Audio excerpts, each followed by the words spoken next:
Hi, this is Magnar, and welcome back to my modding tutorial series for Rome 2 Total War. In this episode, I'm going to give you an introduction into Startpos. Startpos is where all the starting conditions to any campaign that you're going to be doing are determined, such as how much starting diplomatic relations and the amount of money you start within your treasury, your starting armies, which regions belong to which factions, and placements of everything like that. So that's what today's about. It's not about going in detail into that. I'm just going to show you how to create one, both with PFM and assembly kit, and also the limitations of what assembly kit can do. But to start off with, let's jump into here to the Total War wiki, and we go to the assembly kit page, and you go right down to the bottom. Before we get started, make sure you've read about this issue and the fix to it. Okay, so if you go into your Rome 2 assembly kit binaries, and if you have this file called steam_appid.txt, txt, delete it. Okay, once you've done that, that's all you have to do with that page. Okay, now let's get into creating a Startpos. I'm not going to be using my unit base pack for this tutorial because I already added a Startpos to that unit base pack, so I'm going to start right from scratch. And I'm going to start, first off, I'm going to start with the assembly kit. Okay, so I've got my assembly kit here in the background. Oh, what am I doing? Assembly kit here. So I'm going to go into Dave. Yes, I want to connect. And before I get into it and a bit further, I'm going to have a little chat to you about what the Startpos, this assembly kit can do and what it can't do with the Startpos. So what you can do with the assembly kit Startpos, so we can go into, say, any of these. All these could deal to do with Startpos. You can see it says Startpos at the start. Generally, it's to do with the Startpos. Not that one. I want to go to Form Launcher. Now, this one here that I go into, the Form Launcher Start Position, it kind of gives you a nice overview screen you can work with rather than going into the individual tables. And you can change things here like what the starting year is, how many turns per year. Then you can go into the different kind of campaigns. Here we've got Punic, and we've got the Rome campaign. You go to different factions here, pick the different factions. Change your starting treasury. See, I've already changed it here just as a test before, but I'll change it even again to 20,000. Okay, so that's going to be my test to show you that this is working. It's going to have 20,000 starting treasury for Rome. The things you can change in the Startpos in here and in the other tables, like these ones here, and also if you go to the table launcher, all down to Startpos again. Look, all these tables here that have Startpos in front of them. If you're not sure which table is being edited when you make a change in here, you can look down the bottom, and you can see here Startpos factions has been changed from 10,000 to 20,000. So that's what I did when I changed that amount of starting income. I changed this table, but I did it indirectly through this starting position. So you can go into these Startpos tables in Table Launcher, and you can edit all these things directly in there. But the one thing that you can't do with the Startpos in Assembly Kit is you can't add custom stuff. You can't add custom units to your Startpos. You can't add custom cultures to your Startpos. You can't add custom buildings to your Startpos. If it's custom made, if you've added your own key to it, then you cannot add it to the Startpos, because the Startpos is not only built from what you see here. The Startpos is built from probably some templates somewhere hidden which you can't edit. And it doesn't just look up what you've got in your table. So if you created custom all sorts of stuff, and you're wondering why your Startpos will not load That is the reason. So to do that kind of stuff, we can still change those things. We can still change the starting armies and the starting garrisons in the Startpos to our custom units, but we cannot do it through the assembly kit. We have to do that a different way.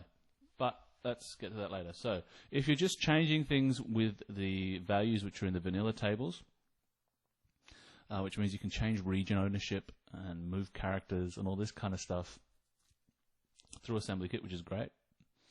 Yeah, so you can do that here, but if you want to actually put out a custom, let's start again. Okay, so you can do all that kind of stuff with the assembly kit. And once you've done the change, so I've done that change already, all you have to do, you don't have to export anything now, you just have to go to your binaries folder for your assembly kit. So it'll be Steam, Steam Apps, Common, Total War M2 assembly kit binaries. And then we go to Bob, open this up. And to build it, all we have to do is go to Campaigns in Working Data. And we go to Main Rome, which is the one we've been editing, that we didn't edit to. Click on the box here. Click on this box. Then we go Campaign Process Startpos. You could also put it directly into a pack if you wanted. Let's do that actually.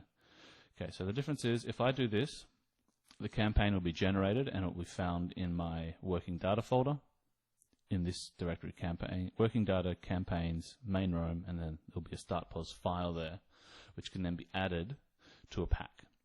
Or we can add it directly to the mod pack, which will then be found in retail. So let's do this one first.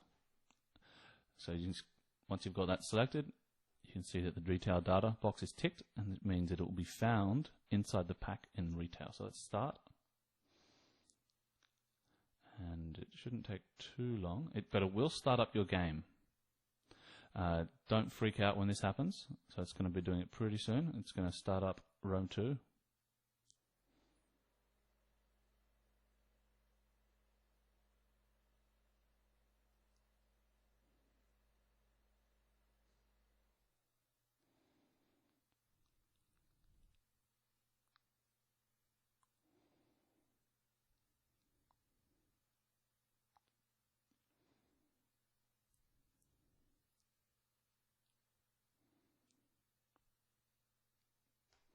Okay, so I don't know if you can actually see my Rome 2 start screen when that happens, but to check that it's worked, you can come down, it should be green. The pack here should also be green.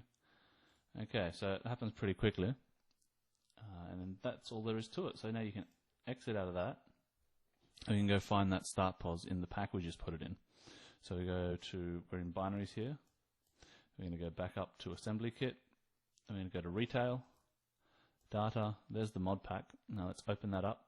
You should have PFM already if you've been following this tutorial series. Okay, so here's the mod pack, and look, campaigns, main Rome, Startpos. Now we can edit the Startpos with two other programs, applications. One of them is PFM. We can edit it directly through PFM. Oh, there's another program called Edit SF. So we can use either of those.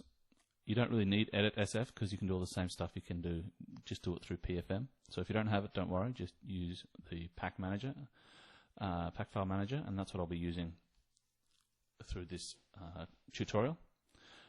Okay, so we can just click on that,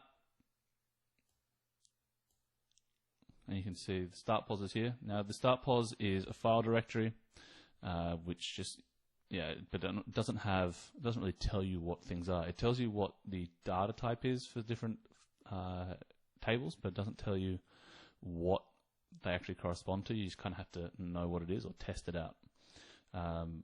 You get a general idea. So if we open this up, clicking on the plus, we got most of the stuff we're going to be doing is going to be in the compressed data campaign environment, and also in campaign model. Okay. To check that we put that 20,000 in and it's been processed, we can go to World, Faction Array, and then we find the Roman faction because that's what we edited. And we can check what what faction is the Roman faction by we opening up the first level and we click on that. You can see here it says Rom_Rome. That means that this is the Roman faction. It doesn't tell you that, it doesn't have anything saying faction or region or culture or anything like that. It just tells you what the actual value is, and from that you kind of got to guess what is what. So that is how you see the faction name. You see the key there for the faction. If you go to the next one, you'll see that it is Rome Carthage. And you kind of just got to figure it out from there. I'll also go through what I know in future episodes about how to change different things, which will then walk you through what the different some of the different values in these Startpos files actually do. Not these, I have no idea what they do. Okay, so let's open up the faction now that we know that it's Rome. And we're going to go down to faction economics or something like that. Hang on, let me find it. Faction economics, here it is. Open, and we can click on that, and we can see the top value is 20,000. And that is the value we changed. So now we can see that it is actually working. We can load that up. This DB stuff here is from previous experiments I was doing, so I'm going to just delete that. Actually, that's actually not needed at all. Okay. Yeah, so that's all there is to Startpos changes with Assembly Kit. So you can just go in, you don't need to export it, you just change it in there, and then you go to Bob, process it. If you want to put it into a pack file, then you get it from the retail. If you want to not put it in a pack file, you get it from working data, campaigns, the campaign you've edited, and then you get the Startpos file directly, which you can then add to a pack file. Okay, so let's get out of there, and then we're going to use this same mod pack. We're going to edit it now. Actually, no. Let's start from scratch with the close Dave. Yes. Okay. Now I'm going to show you how to start from scratch, not using Assembly Kit, and mod a Startpos. So let's go firstly to open up your PFM. I want to assume that you haven't got any mods created, and if you have, you can just jump in along the way. So we're going to go to our PFM wherever you've got that, and you're going to launch that. No, okay. Now you're going to go File, New. And now we've got an untitled pack. And what we're going to firstly do, now go to your data folder, your Rome 2 data folder, and go to your campaigns and pick the campaign you want to edit. I'm going to do Rome. And what we need to do is we need to create the file structure now of where the Startpos is going to be added to. So the file structure we create in the pack is always from the data folder. So this expect this to be data, and then the next one would be campaigns. So we add empty directory, and then we rename it to whatever this one here is, campaigns.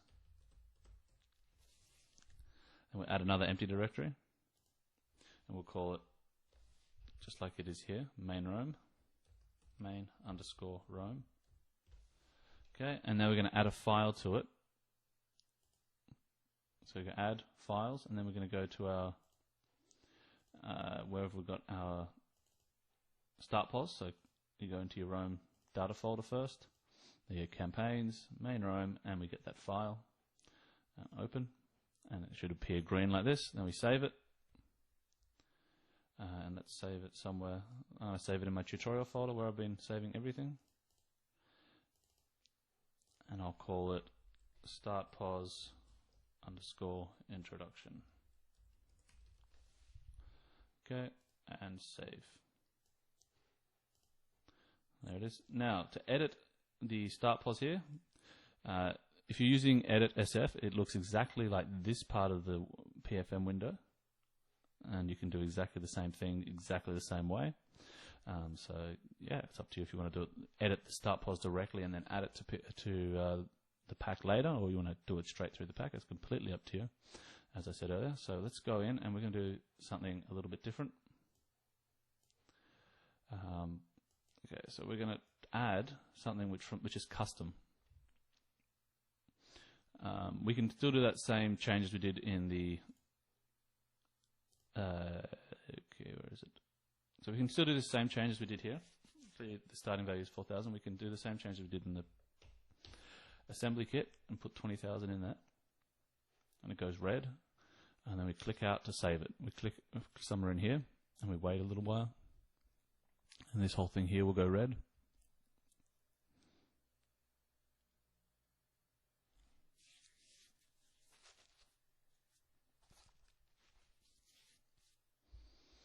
Yeah, it looks like it's about to freeze, but it's actually not. There we go. So now I can save that. And so that's how you can do it. You create your Startpos, you do all that kind of stuff, and you're done. Now, to show you how to add, that you can add custom-made things with a Startpos, I'm actually going to now go to the unit base pack. And so I'm in the unit base pack because I've got a unit there which I'm going to add to a garrison. So I can't do this in through the assembly kit. I can only do this through Edit SF or through some kind of unpacking, repacking program, which I'm not going to go into in this tutorial series. Now, if I look in this unit base pack, and if you've been following this tutorial series, we'll see that I've created 3 new units. I'm going to grab the one from main units. And I'll grab the key. Okay, so I'm going to grab the slinger unit here. Okay, I'm going to copy that, Control C. And then I'm going to go into my campaigns. I've already added a Startpos here. And I'm going to go and add that slinger unit to the Roman starting army. Okay, so I'm going to go compress data, campaign environment, campaign model, world, faction array, go to Rome, which is faction 0. Then I'm going to open that up, and I'm going to go down to army array, down here. Then I'm going to pick one of the armies. I have no idea which army is which, but you can figure that out by kind of looking at what units are in it. So to find the units in it, we go to military force, unit container, unit array. Yeah, it's a long way. It's a long directory here. Then we go all 3 different unit arrays we have in this army array. Each unit array represents 1 unit. So the first unit here we can see has 120 men. And we go open that up again, and we get to the unit record key. The unit record key tells us what unit that is. And by looking at this, we can see that this is actually a ship. That it's got 4 at the end generally means it's a ship. So we're not going to edit that one. We're going to go back in and do try Army Array 2 and see what that is. Open all the way down to unit record key. And now this is Rome Triari. I think this would be a general unit now. So I can edit, not the general unit, I'm not going to edit him. I'm going to edit another unit. Not the starter, I'll leave them in there. Okay, let's edit the... Oh, I've already done it. Okay, so there you can see I've got Rome, Greek, Slingers, Magnar Mod. I did this in a previous tutorial to show you how to do it, but it wasn't just based on Startpos. So yeah, you can see that there's an entry there already for that same Slinger unit into this army. I'll even add another one. Oh, it's already been added. Okay, let's add another one. Okay, replace the velites with the same unit. Click out. And just click out here again. And then we can save it shortly once it pretends to freeze. There we go. Processing. Not responding. Yes, you are.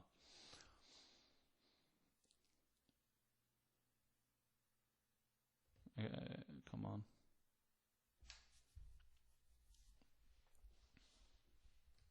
Okay, saved it up.